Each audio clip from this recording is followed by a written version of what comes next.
Greetings and welcome to the Cerebral Women Art Talks podcast. I'm Phyllis Hollis, your host. As an extension of my Instagram page, Cerebral Women, this podcast offers insights into the visual art world. I interview artists, mainly artists of color and female artists who will freely articulate what inspires their creativity. In addition, you'll hear interesting perspectives from dedicated art professionals who work with artists and the art institutions that feature them. I'm confident that collectively, these individuals will indeed stimulate your mind as they do our eyes. Please know these interviews are conducted in my Manhattan apartment, so please forgive the background sounds of city life. Welcome to the Cerebral Women Art Talks podcast. This episode features Cheryl Pope, based in Chicago, Illinois, and Miami, Florida. She is an interdisciplinary visual artist who questions and responds to issues of identity as it relates to the individual and the community, specifically regarding race, gender, class, history, power, and place. She received her MA in Design and BFA from the School of the Art Institute, Chicago, where she is an adjunct professor. Her practice emerges from the act and politics of listening and recently introduces a novel material to explore the artist's memories. Referencing the familiar repertoire of the French Post-Impressionist paintings, she creates deeply personal recollections that cinematically oppose the silent complexities of beautiful and tragic oscillations between love and loss in our everyday lives. Cheryl has had recent solo exhibitions at Monique Moulage, Chicago, the Ulrich Museum of Art in Wichita, Kansas, Rockford Art Museum in Illinois, Galleria Bianconi, Milan, Italy, and Fort Gansevoort in New York, to name a few. Notable group exhibitions include Eli and Edith Broad Art Museum in East Lansing, Michigan, the Flag Art Museum in New York, Everson Museum, Syracuse, New York, Kalamazoo Institute of the Arts in Michigan, Weinberg Newton Gallery in Chicago, Fountainhead, Miami, Santa Barbara Museum of Art in California, Virginia Museum of Contemporary Art, and the Museum of Contemporary Art in Chicago, amongst others. Her work is in the collections of the Museum of Contemporary Art, Jacksonville, Florida, the Museum of Contemporary Art, Chicago, the Seattle Art Museum, Honolulu Museum of Art, the Museum of Contemporary Art, San Diego, Virginia Museum of Fine Arts, Baltimore Museum of Art, United States Embassy in Santo Domingo, Dominican Republic, and many others. She has been the recipient of several awards and fellowships. Enjoy this episode featuring Cheryl Pope, and please visit cerebralwomen.com for her expanded bio.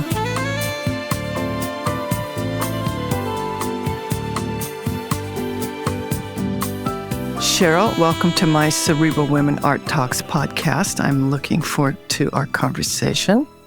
Thank you. I am too, and thank you for your patience. I've wanted to get on here for a while, and you've patiently waited for me. Of course. So when did you discover your interest in the visual arts? When did you realize that you are an artist? I feel like I've always known it. It was the thing I always felt inside I wanted to be, but I never heard artist without starving artist. And so I never thought of it as like that could be my job. So I was always going to be an art teacher and a basketball coach at the school, and then also an artist. Well, I'm glad you realized you can make money. And how do you define your practice? I define my practice really in a spiritual way, and not in the Western sense of a separation of mind, body, spirit, but really all-encompassing, including the body as the spirit. And I see myself as kind of a medium between the invisible and visible world. So the discipline of that practice and the honor of it is as a means to serve, in a sense. And what materials do you use in your work? Right now I'm using raw wool that is then needle punched into cashmere. So it's pretty special because it's all animal. The cashmere is animal hair, The wool is animal hair, and there's no glue, there's no weaving. It's literally that the hair locks together. So the fibers each have kind of thorns on them. So no different than when your hair dreads, or if you take a wool sweater and you throw it into the wash, what's happening is that is dreading, it's locking together. So it's beautiful because it is this, it's all natural, it's all of the body. It's not exactly our body, but it's in that same materiality of it.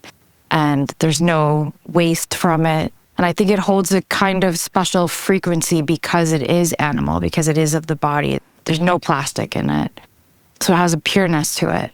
I love that. And how has your technique developed or changed over the years? Yeah, I mean, I've started making these really in a sense out of, it was urgency, and that I was grieving a miscarriage and was just alone in my studio and was in a deep state of grief.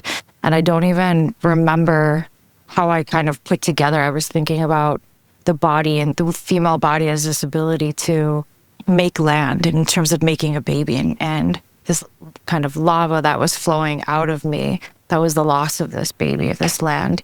And I don't even know like how it happened that then I started to do this. And because I was in that state of urgency, the early ones are a bit crass. They're not as tight. It's a looser painting, a bit more abstract of the figures. And then over time, it's been about 7 years now that I've been, or 5 years, I'm not good at math. 2019 is when I started at 6 years. And so now it's getting tighter, and I'm able to, by kind of having, the rules remain that I have cashmere, I have the raw wool roving. So far, I've kept it in this linear mark making, but that has shifted in terms of, challenging, like, can I make a face with it? How detailed can I get? What sort of content can this material hold? So it's the rules, I challenge the rules, but not huge steps each time, but it's been pretty amazing to see how tight of a rendering that the loose is. It's in the studio before it gets needle punch, it's like cotton candy. It just looks like dandelion. When you make a wish, it'll just blow away. Would you say that your life experiences are reflected in your current body of work? Yeah, that was a change that happened basically when I started using this material and at the strike of this miscarriage, where prior to that, my work was so socially and community engaging and collaborative, and it was really about creating platforms for stories to be heard and told. And I was thinking through kind of the design framework of that, but not telling my own story. I was telling my own core values and cares around equality and justice, but not how they were living in my life. And then after the miscarriage, I really turned, and I haven't turned away from telling all those same core values or through lines that, the miscarriage was of a mixed baby, and, thinking through challenges around motherhood and that. So it all kind of stays woven together thematically, but all these current works are about what's happening in my current life. So nothing from the past, but it's everything that's what's in it right now. Does drawing play a role in your work? It does. I think drawing is so special. It's really, it's of my favorite from other artists to look at because it's so intimate. I really see it as a direct line to the heart. It's so uninterrupted in its ability to go from the invisible to the visible. And when I draw out my works, I will draw them in pencil, but very tiny, like 1 inch by 2 inches. I don't really know what that's about, why they're so small, but I draw them very small, and then I can draw them big when I draw them out with the wool roving. And I think, the other special thing that I found with happening is I'm trained in fashion. So all of this is still new to me, and as a practice, and the difference between drawing and painting in terms of the generosity of the eye. So when I make a drawing out, it can look great. I'm like, done. This is it. I'm ready to go. I'm going to figure out my colors and kind of start filling it in. And then as I start filling it in, all of a sudden I'm like, her shoulders are so far apart. Her arm is way too long. Like the cookie starts to crumble. I'm like, okay, where were you when we were deciding whether this was, ready to go? And I never realized like that beautiful grace that the eye has with drawings that completely goes away once it becomes a painting. Interesting. And what's your process of choosing color? Well, I only feel like I've even begun to learn color. I opened a studio in Miami 3 years ago, and being born and raised in Chicago, it felt like I was going from in The Wizard of Oz when it went from black and white to color. And I get so excited about just trying and seeing how colors are changing next to each other. My palette is limited because I don't dye the wool myself. I buy it from these lovely ladies in Michigan where it's dyed. So I like that I have this limited or predetermined palette. And that's been such a gift because it's helped me learn outside of my own interior, like what I've grown up with, what's been around me, colors. This a whole other, it's like somebody else gave me their whole life experience of color and now I can, play with it. So early on, do you recall if you were influenced by other artists? Yeah, I feel like from day one. I mean, my mother was actually the art lady at school where you check out a poster from the library and then the art mom brings the poster to the classroom and kind of talks about it. So, and my mom loved the Impressionists, and Chicago is so, their museum is renowned for what they have. So I feel like that really formed an early development on me. And then just all along the way, it's never been outside. I feel like Rothko calls that the inheritance for every artist is all the artists that came before you. And that is it. And I try to honor as much as I can all that I've learned.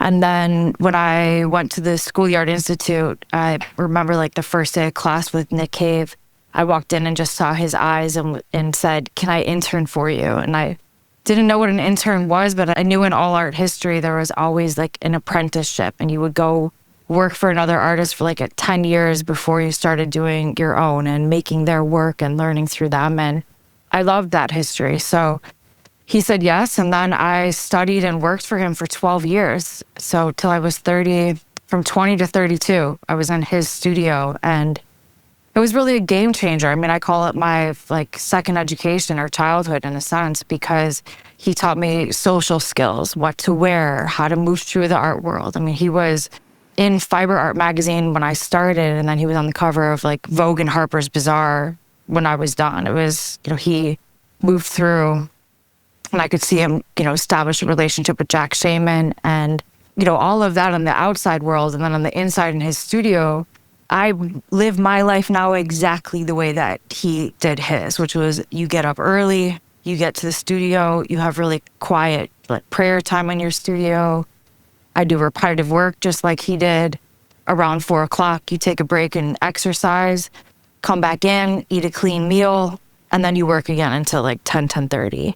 And so he really gave me, with mentoring, I always had people will be like, "Oh, I wish I had a mentor." And it's loose on what that term can be defined. And with Nick, it was that he let me be close to him. He let me be inside his life and listen in on phone calls and hear him kind of spar out when he was making a decision and just let me witness his day-to-day lifestyle. What an amazing experience. It was such a gift. I mean, it's profound because it also, the 20s are a wandering time, especially a free spirit artist. He really helped me, stay inside and like stay with the routine. And I didn't know how key that routine was to my personality, but it really helps hold the glue together. I think about it with like David Lynch would eat the same sandwich at lunch every day, or wear the same thing. And it was all because you're minimizing those decisions. So your entire being is focused on your creative and has the possibility to answer those decisions. So I feel like all of that really helped me find my way and continue to.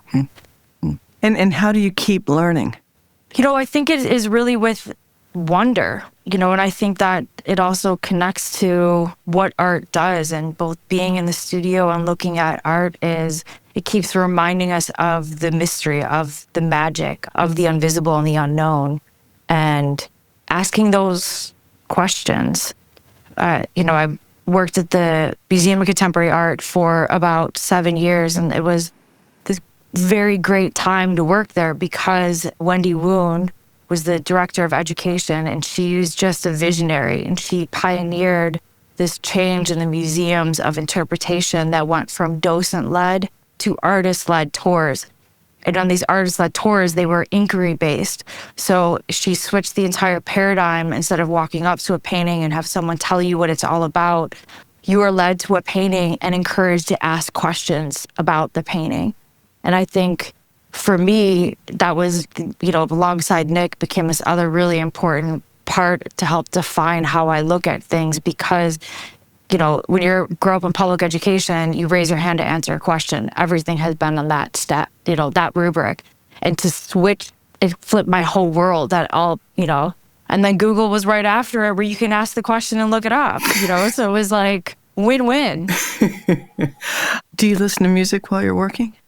I do. I mix it up. I apologize to my neighbors in a whisper between the walls regularly because I am a repeat person. So it could be, even if it's an audio book, as soon as it's over, I'll start it again if it's holding me. Mm-hmm. So it really becomes about this holding space of an energy. So if I could do a song for 10 hours straight on repeat because it's keeping me in a space. And I love silence. It's like in grad school, that's what I learned, where it is, I don't know if you're one of those people, but when you get lost and you're driving, the first thing that has to happen is the radio has to go off. We need silence. So it doesn't matter if the music was on or not, it's going to help us find or lose our way. But there's something about that space that we know, and it just needs to be quiet. So it oscillates. If you weren't a visual artist, what career path do you think you would have chosen? I would have been a mom. I was so focused on art and survival and, staying on that path for so long. I never kind of looked around at any other ones. And I do think being a mom is a career path. It's a full-time, beyond job. And that's something I will have missed out on, that I would have done that. Well, thank you for appreciating how hard mothers work. Sure. When do you know work is finished? When it leaves me. I feel like I enter into a relationship and I'm listening. I was thinking about this to how to define that listening, and it's similar to whether, if you sprained your ankle and you're going to start to walk and you're listening to your foot for how much weight it could carry. Is it ready? What is that pain level? And you're really you're listening to it. It's talking back to you. I feel like that's what similarly happens to the work, but that instead of, with my body, it is with the spirit that I'm listening in that way. And in that time, there's a companionship. And when I'm making the work, the work's telling me what needs to happen. And once that stops, it's left me and it's over. And then that's what makes me want to start to make another one, because then I'm alone. I am without. But once I'm in that relationship with the work, I am with. Interesting. And when do the titles of the work enter the creative process? I've kept the titles with these ones very benign. I love the, historical references of works where it's just room with the chandelier, room with the window, room with a woman in a hotel. Very not telling you more information. It's a bit kind of just a descriptive. It's almost clinical. So that's the way I was naming, the first ones are just woman and man lying on a mat. And then 1, 2, 3, 4, just as, each work was a number. To make you look at the painting and not look for clues around it, but to let those clues come from within yourself. That is, this is a visual, wordless experience, and making that, emphasizing that I believe these visual works are made because they're telling us something that words cannot. So I've stayed with that. And I just kind of switched it a bit with this stripper series that I did to keep it, to allow for some humor to come in with it. And then we'll see what's next. Interesting. And when you're creating, do you think about who your audience is? No, I have like an internal kind of critique panel, I would call them, where I'm kind of use a check measure on it. Like Nick Cave was very heavy on that panel for a long time in my head. Like I could hear him all along the way. And it was hard to get him out of that, sort of pedestal space. But I needed to distance myself from it. So I would pay attention to who I've brought into that. But otherwise, no, because it is, again, I feel like these works especially are so much about the body, both the material and subject matter, that I don't necessarily think about as very specific audience to it, other than that people will hopefully want to look at it. And when people do look at your work, what do you want them to see? I think I want them to feel first. Francis Bacon is the only artist I've read about. It's a great interview book with him where he talks about the nervous system. And it's just like, absolutely to that. I'm working with vibrations. It's the way all of these stripes are, these are frequencies. The material is a frequency of that being this animal hair. It's a living material. The colors, the shapes, and the way that should be first charging the body. So, I love Susan Sontag's essay Against Interpretation, where she's like, move no further beyond the senses. Allow the smell, the texture, the color, all of it to come into this, just your sensational experience.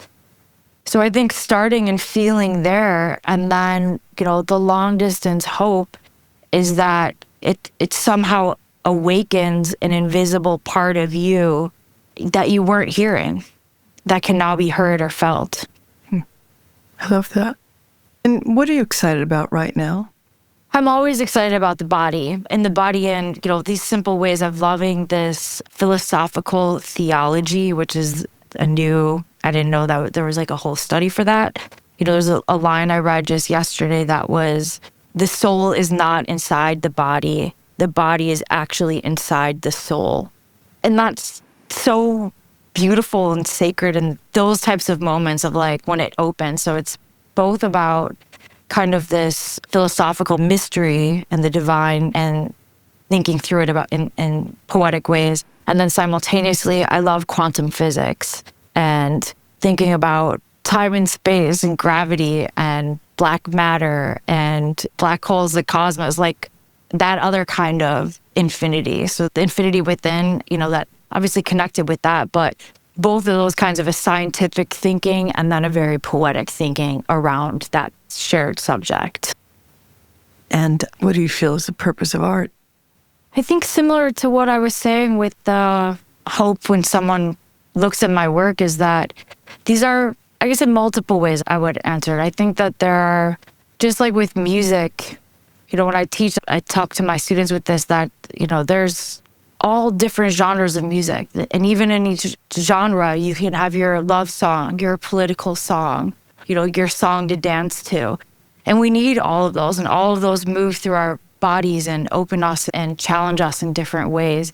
And I think with art, in my 30s with the work, I was very adamant on how art can change politics and change people. And that is possible. It's kind of limitless, the possibilities of it. But I think the job of the artist is this responsibility to this invisible world of, I had the great privilege to meet David Altman at his opening at White Cube, and he made this beautiful serpent piece. And I knew he went deep into the mystery and into the gold and brought back this relic for us, and just to look at it and wonder. And I know that his spirit and his job was to do that and to gift us. And it could take, I don't know how long for us to really unfold what that gift is, but there is a power and responsibility to it. Just like when we see, I've listened to some interviews with Francis Ford Coppola, who was like, I don't know how these films that I made, eventually happened in real life, as if he was like a prophet in seeing them.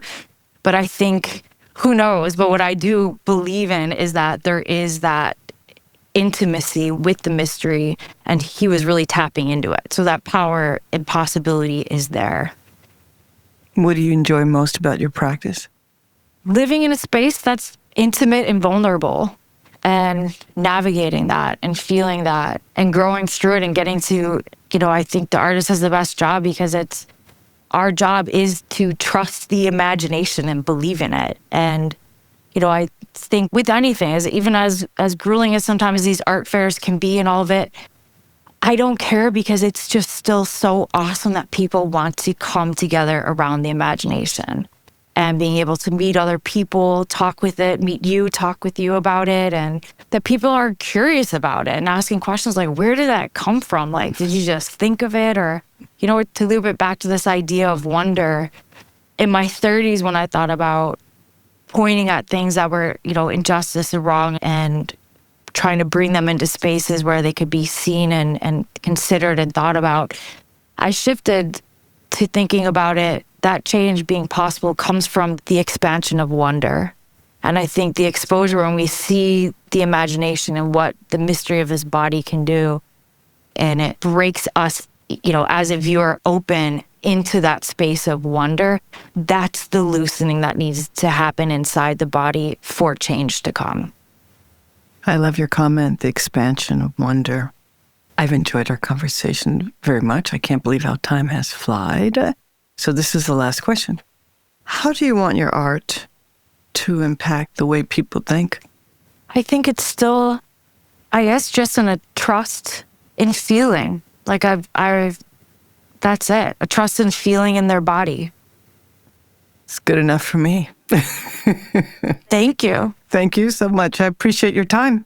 Likewise. This was great. I really appreciate you, and I appreciate you interviewing and spending time with so many artists. I tell all my students that whenever to look up an artist, first thing is find where you can hear them talk about their work. And you provide this comfortable and safe opportunity for artists to do that. And that's part of the expansion of wonder, is that we get to hear other brave spirits that are going deep into themselves and coming back out with this honest truth for us to feel and see and experience. So thank you to you.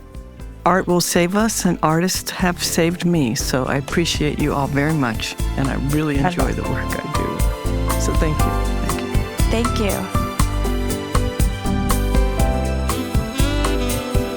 Thank you for listening to Cerebral Women Art Talks podcast. For additional content, please visit cerebralwomen.com and be sure to follow Cerebral Women on Instagram.